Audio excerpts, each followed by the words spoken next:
مسلمان جب سے ہدایت و جہاد کے راستے سے دور ہوئے تو غلامی اور ذلت ان کا مقدر بن گئی۔ ہمارا تابناک ماضی ہماری پہچان ہے۔ تاریخ اسلام میں خلفائے راشدین کے بعد بہت سے مجاہد سلاطین گزرے جو بہت مشہور ہیں، جنہوں نے صلیبیوں کے دانت کھٹے کر دیے۔ انہوں میں سلطان صلاح الدین ایوبی، سلطان نور الدین زنگی وغیرہ شامل ہیں۔ ایک ایسے عظیم مجاہد جن کا نام بہت کم لوگ جانتے ہیں، جنہوں نے مسلمانوں کی آزادی کی جدوجہد کے لیے جہاد کا راستہ اپنایا اور بہت سی قربانیاں دی، اور اس طرح مسلمانوں کے لیے ایک روشن دور کا آغاز ہوا۔ خلافت عباسیہ کا خاتمہ ہو چکا تھا۔ اس وقت تمام ترک قبیلوں کی صورت میں رہتے تھے۔ یہ تمام قبیلے خانہ بدوش تھے۔ یہ سفر کرتے اور جہاں سرسبز علاقہ دیکھتے وہاں پر آباد ہو جاتے۔ ان میں ایک کائی قبیلہ تھا جو افراد کے لحاظ سے کافی مضبوط اور طاقتور تھا۔ سلیمان شاہ کائی قبیلے کے سردار تھے جو سچے مسلمان، نڈر اور رحمدل انسان تھے۔ ان کے مقاصد میں اسلام کی اشاعت اور انصاف کا بول بالا کرنا تھا، کیونکہ یہی وہ وقت تھا جب مسلمان ہر جگہ کمزوری کا شکار تھے۔ منگول ہلاکو خان کے سربراہی میں بڑھتے چلے آ رہے تھے اور خلافت عباسیہ کے بعد سلجوق سلطنت ان کی منزل تھی۔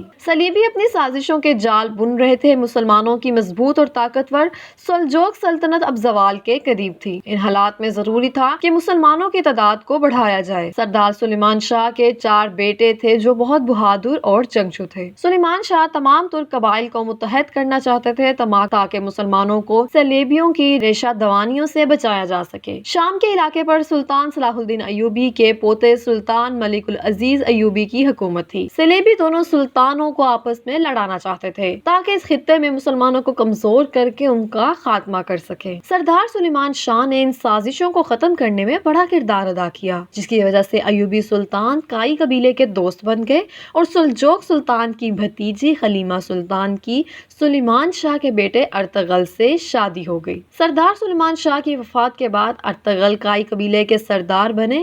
وہ بہت ذہین اور بہترین جنگجو تھے۔ جہادی سوچ ورثہ میں ملی تھی۔ انہوں نے سردار بننے کے بعد صلیبیوں کا ڈٹ کر مقابلہ کیا، ان کی سازشوں کو ناکام کیا اور ان کے مشہور قلعے کارا چہسار کو فتح کیا۔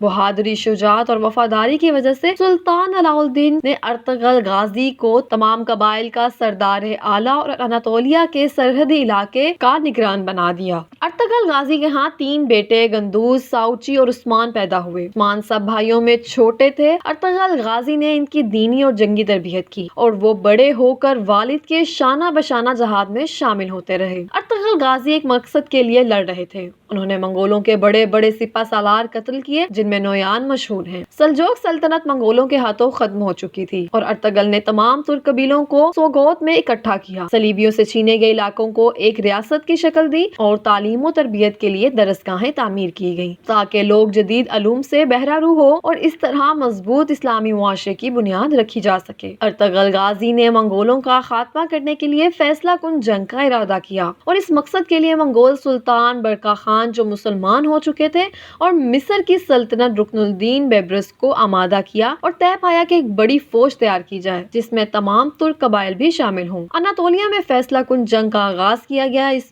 جنگ میں منگولوں کو عبرتناک شکست ہوئی اور مسلمان فتح یاب۔ شکست کے غم کی وجہ سے چند ماہ کے بعد ہلاکو خان مر گیا۔ غازی ارطغرل صلیبی اور منگولوں کو اس علاقے سے نکالنے میں کامیاب ہو گئے۔ سوگوت اب ایک ریاست بن چکی تھی۔ غازی ارطغرل کی وفات کے بعد ان کے چھوٹے بیٹے عثمان کائی قبیلہ کے سردار بنے اور ریاست کو مضبوط کرتے رہے۔ وہ اب ریاست سوگوت کے سلطان کہلائے جاتے تھے۔ 1299 میں خلافت قائم کی گئی جو خلافت عثمانیہ کے نام سے مشہور ہوئی۔ سلطان عثمان غازی اپنے والد غازی ارطغرل کی طرح دلیر اور باصلاحیت مجاہد تھے۔ انہوں نے اس خلافت کو مضبوط کیا۔ غازی ارطغرل کی اولاد سے سلطنت عثمانیہ کے 7ویں سلطان محمد ثانی، جنہوں نے قسطنطینیہ کو فتح کیا اور نبی صلی اللہ علیہ وآلہ وسلم کی بشارت کے حقدار ٹھہرے اور سلطان محمد الفاتح کے نام سے مشہور ہوئے۔ اپنے عروج کے زمانے میں 16ویں 17ویں صدی یہ سلطنت 3 بر اعظموں پر پھیلی ہوئی تھی اور جنوب مشرقی یورپ، مشرق وسطیٰ اور شمالی افریقہ کا بیشتر حصہ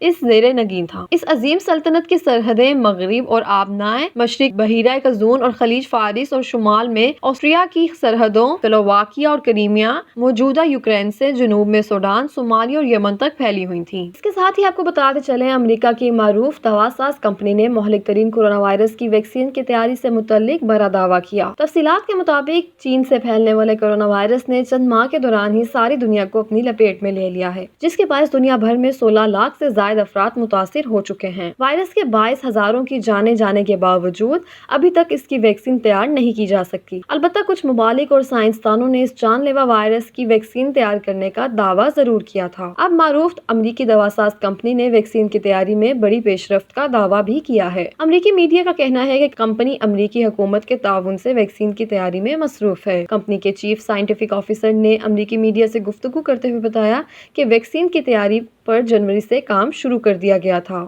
ان کا کہنا ہے کہ ویکسین کی تیاری پر تیزی سے کام جاری ہے۔ انسانوں پر کلینکل ٹرائل ستمبر سے شروع کر دیں گے، جبکہ ویکسین جنوری 2021 میں استعمال کے لیے دستیاب ہوگی۔ ان کا کہنا تھا کہ ابتدا میں پوری دنیا میں 1 ارب ویکسین فراہم کی جائے گی۔